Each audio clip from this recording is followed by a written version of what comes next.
These levers are engaging the heddles. So when they lift up and down, that moves the warp end here. Now these ones here, that's all, the dupes are all down here. They don't control the warp ends at all. So the warp ends just move up and down inside of those dupes. They're not doing anything at all to make pattern. It's just these ones here and these ones here. There's, I think that's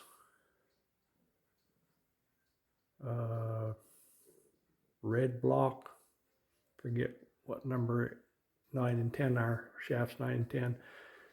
They're working together. 9 and 10 move it up and down together, so I can get more inch per inch behind the reed, because your levers take up so much space. So you use two shafts together, you get more inch per inch. You can see here, see how that's tight right there?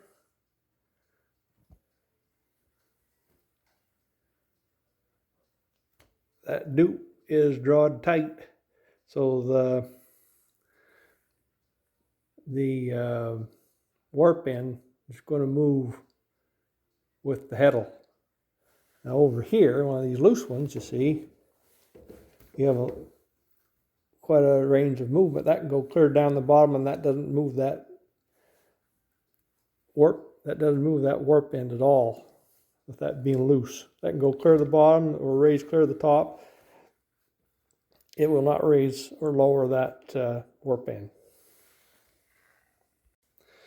And another thing that's going on is every shaft that warp end goes through, it's got a dupe coupled with a heddle. So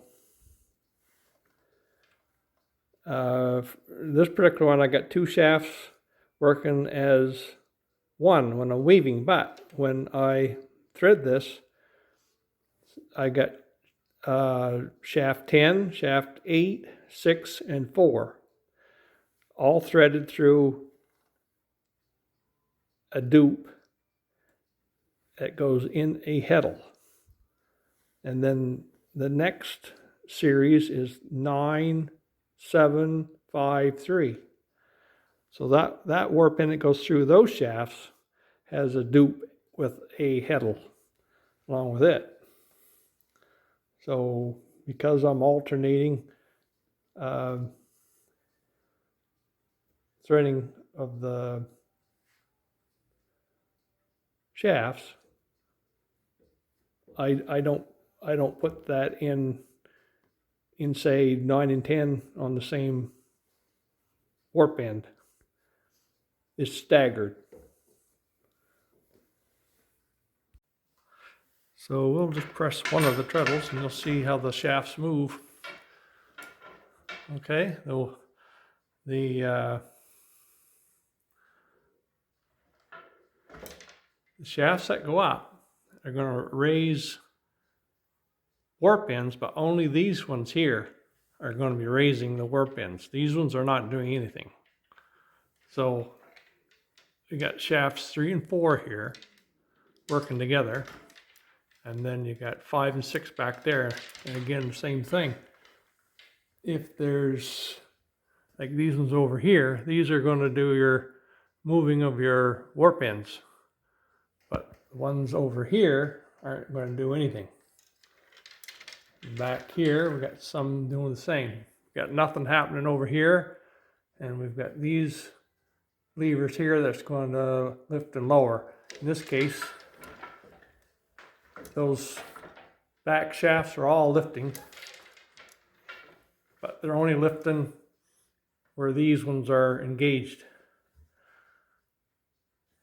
Now, we'll hit another treadle. And so there's a couple shafts went down, and these ones went up. Now these ones aren't engaging any warp ends because they're just weaving the selvages, the black here. So it's weaving that all the way up the pattern, so I don't bother putting those on levers. I let the loom control that.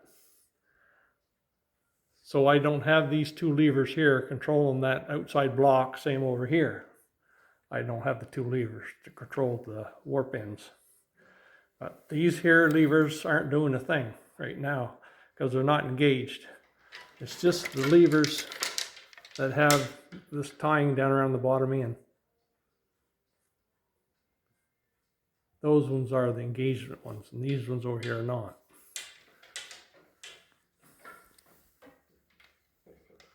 So that's how that system works. And then when you're weaving along here, you don't bother those levers at all when you're weaving. You've got several repeats you can do. You know, I think there's 10 or 12 repeats, but it's 1 through 8, going through all the colors to get these blocks here built up. I usually go an inch.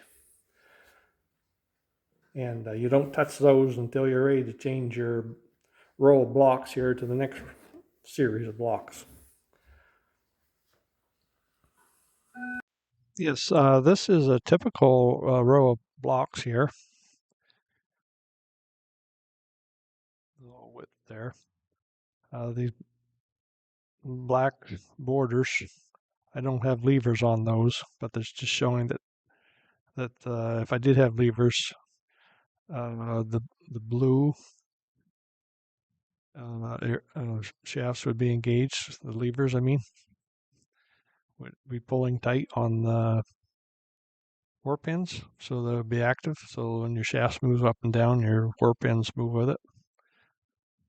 So like my yellow, I only use shafts 7 and 8 to make my yellow blocks, and my red I use 5 and 6, and the whites I use 9 and 10. These other ones are still threaded. As you can see here, there'd be a series of dupes and heddles all threaded here. It's like along this warp end.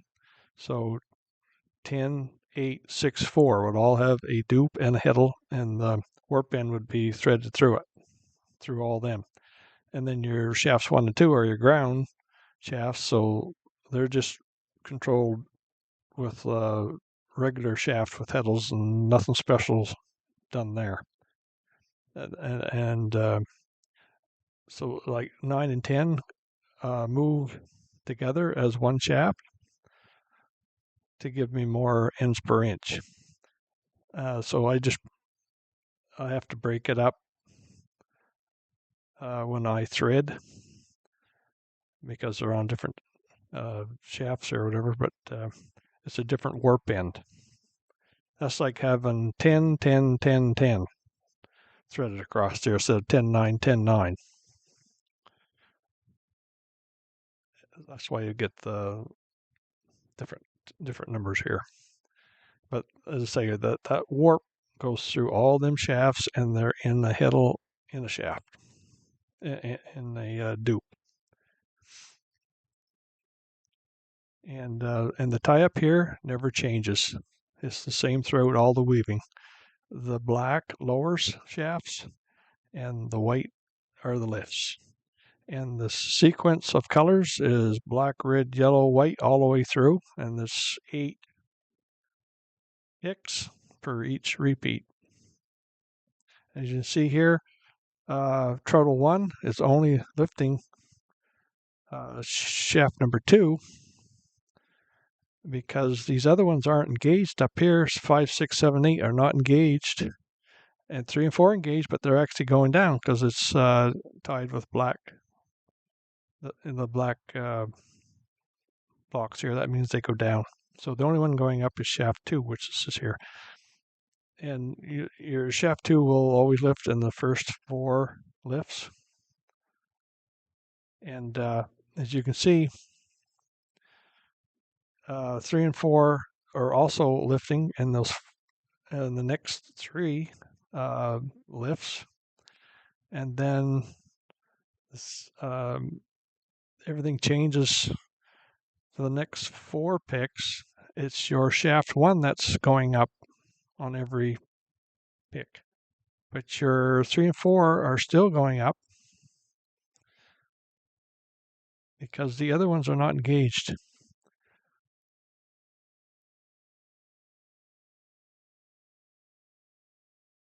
So here, like my yellow is controlled by 7 and 8, and my red's controlled by 5 and 6, and my white 9 and 10. But all these gray areas are still threaded, like 987s, or sorry, 9753. They all have dupes and in the middle and one warp end, and threaded on all those shafts. This gives me the ability to change locations of blocks when I do that. So they can be engaged to weave blocks or disengaged to do nothing. So this is yellow here now on 7 and 8, but if I want those all to be white, I would shift those all off, disengage them, and then engage 9 and 10 all the way across there.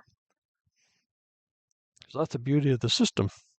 And since you're having to do a number of repeats to build up your blocks, I usually go an inch in length. I probably have 10 repeats or maybe 12 to get that 1 inch. So your